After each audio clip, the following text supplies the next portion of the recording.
Hello students, Megha notification আহি গৈছে আমাৰ আসাম ডাইৰেক্ট ৰিক্ৰুটমেন্টৰ ভ্যাকেন্সি আহি গৈছে তো এটো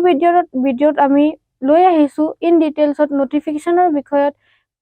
কিমান পোষ্ট আছে কেনেকৈ এপ্লাই কৰিবা এজ লিমিট কি হ'ব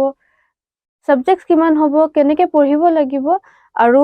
আমি 24/7 अवेलेबल আছো কমেন্ট সেকশনত কমেন্ট কৰিব পাৰা কোনটো সাবজেক্টত প্ৰবলেম হৈ আছে কোনটো টপিকৰ ভিডিঅ চাব বিচাৰিছা আমি সকলো ভিডিঅ বিলাক লৈ আহিম এবাৰ আমাৰ আসাম ডাইৰেক্ট ৰিক্ৰুটমেন্ট পোষ্ট আছে 12600 এটা 12600 পোষ্টৰ কাৰণে কিমান ক্যাটাগৰী আছে আমাৰ দুটা ক্যাটাগৰী আছে গ্ৰেড 3 এন্ড গ্ৰেড 4 এতিয়া চাব পাৰিছা গ্ৰেড 3 কাৰণে আমাৰ পোষ্ট আছে 7600 এন্ড গ্ৰেড 4 কাৰণে আমাৰ পোষ্ট আছে 5000 তো এতিয়া গ্ৰেড 3 কাৰণে মিনিমাম কোৱালিফিকেশন কি হ'ব এজ লিমিট কি হ'ব আমি নেক্সট স্লাইডত চাম এতিয়া স্ক্ৰিনত দেখিব পাৰিছা গ্ৰেড 4 কাৰণে আমাৰ তিনটা ক্যাটাগৰী আছে টোটাল নম্বৰ অফ পোষ্ট আছে 5000 এন্ড আমাৰ তিনটা ক্যাটাগৰীত ডিভাইড কৰিছে গ্ৰেড 4 ত আমাৰ প্ৰথম ক্যাটাগৰী আছে ক্লাস 10 পাস কাৰণে আমাৰ পোষ্ট আছে 1060 এন্ড সেম ক্যাটাগৰী কাৰণে আমাৰ ম্যাক্সিমাম কোৱালিফিকেশন আছে ক্লাস 12 পাস এগেইন আমাৰ সেকেন্ড ক্যাটাগৰী আছে class 10 with ITI pass certificate কোনো স্টুডেন্ট আছে যদি ক্লাস 10 পাস আছে লগতে আইটিআই সার্টিফিকেট আছে তেখেতেও এপ্লাই কৰিব পাৰিব আৰু তেখেতৰ কাৰণে আমাৰ পোষ্ট হ'ব 1990 এন্ড সেম ক্যাটাগৰী কাৰণে আকৌ আমাৰ ম্যাক্সিমাম কোৱালিফিকেশন হৈ যাব 12 পাস এতিয়া আসাম ডাইৰেক্ট ৰিক্ৰুটমেন্টত এটা বহুত ধুনিয়া খবৰ আছে ক্লাস 8 পাস কৰা স্টুডেন্টৰ কাৰণে ক্লাস 8 পাস কৰা স্টুডেন্টসও আমাৰ গভৰ্নমেন্ট জব ল'ব পাৰিব আৰু বহুত ধুনিয়া পোষ্ট আছে 1950 পোষ্ট আছে তো 1950 পোষ্ট ফৰ ক্লাস 8 আৰু লগতে সেম ক্যাটাগৰী কাৰণে আমাৰ ম্যাক্সিমাম কোৱালিফিকেশন আছে ক্লাস 12 পাস তো এটো হৈ গল আমাৰ ক্লাস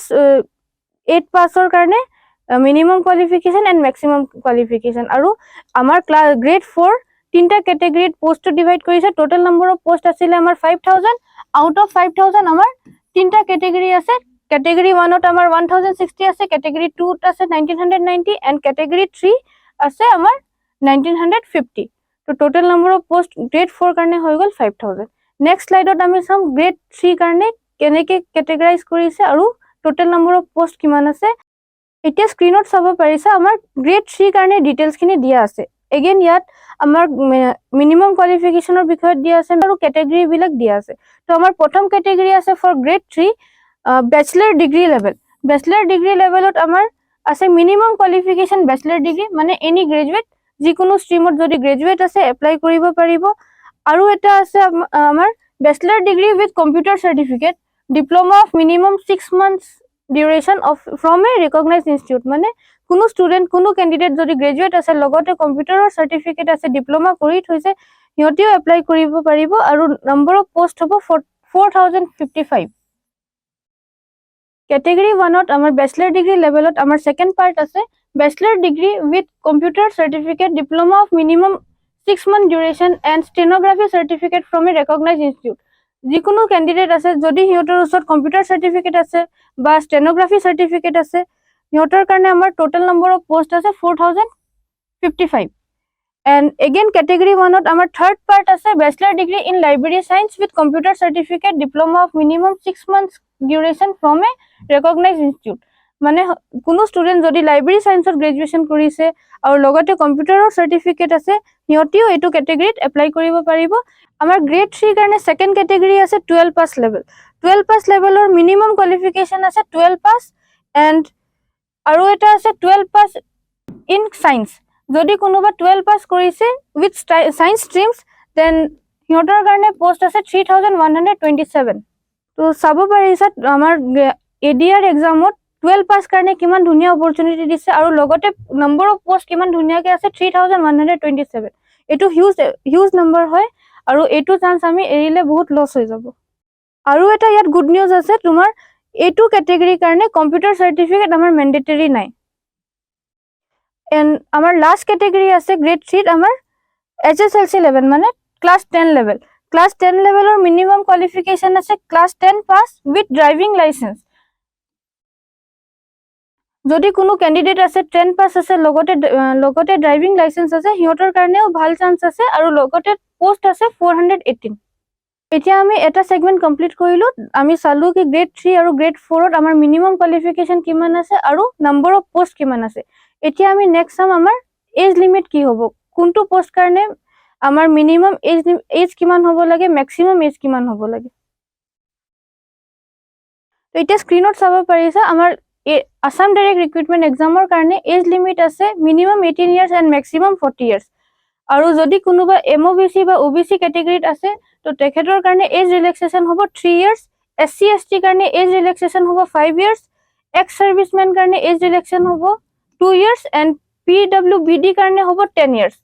তো ফৰ এক্সাম্পল যদি কোনোবা 40 ইয়াৰ্ছৰ আছে and he belongs to MOBC category, then his age relaxation will be 43 years. Good news candidates, Assam Direct Recruitment examor karne ever application fee free ase for all categories. Assam Direct Recruitment exam का most important segment है important dates. तो आपको form fill up करने के लिए important dates पता होना चाहिए। तो हमारा फॉर्म फिलअप स्टार्ट हो रहा है 10 नवंबर से और last date of form fill up है 29 दिसंबर। तो 29 हमारा लास्ट डेट है। तो आपको लास्ट डेट का इंतजार नहीं करना है क्योंकि ये काफी बड़ा अपॉर्चुनिटीज है और इस बार पोस्ट भी काफी ज्यादा है 12,600। आपको बिल्कुल भी रिस्क नहीं लेना है। तो इस बार आपको ADR में जॉब ले ही लेना है, ठीक है ना। और अगर आप तिनसुकिया से है या तिनसुकिया के नियर बाई से बिलोंग करते हैं तो हमारे यहाँ पे फॉर्म फिलअप का कैंप चल रहा है जो कि फ्री ऑफ कॉस्ट है। कोई भी कैंडिडेट अगर ADR एग्जाम्स के लिए अप्लाई करना चाहता है वो हमारे इंस्टीट्यूट में विजिट कर सकते हैं और हमारी पूरी टीम के साथ हम लोग आपका हेल्प के लिए अवेलेबल रहेंगे। तो आपको पता चल गया कि आपको अप्लाई किस तारीख से करना है। तो अप्लाई करने के लिए आपके पास इंपॉर्टेंट डॉक्यूमेंट्स क्या होने चाहिए, तो इंपॉर्टेंट डॉक्यूमेंट्स में आपके पास स्कैन पासपोर्ट साइज फोटो होना चाहिए और साथ में आपके पास स्कैन सिग्नेचर होना चाहिए। और इसके साथ अगर आपके पास एम्प्लॉयमेंट एक्सचेंज कार्ड नहीं है तो आप जल्दी से उससे भी अप्लाई करके बना लीजिए क्योंकि अब उसके बिना आपका फॉर्म फिलअप अधूरा हो जाएगा। स्टूडेंट्स, तो आप अभी तक आपने इस वीडियो में देखा कि असम डायरेक्ट रिक्रूटमेंट एग्जाम के लिए आपको मिनिमम क्वालिफिकेशन क्या होना चाहिए, मैक्सिमम क्वालिफिकेशन कितना होना चाहिए, एज लिमिट क्या होना चाहिए, इंपॉर्टेंट डॉक्यूमेंट्स आपके पास क्या होना चाहिए। और ये तो हो गया आपका एप्लीकेशन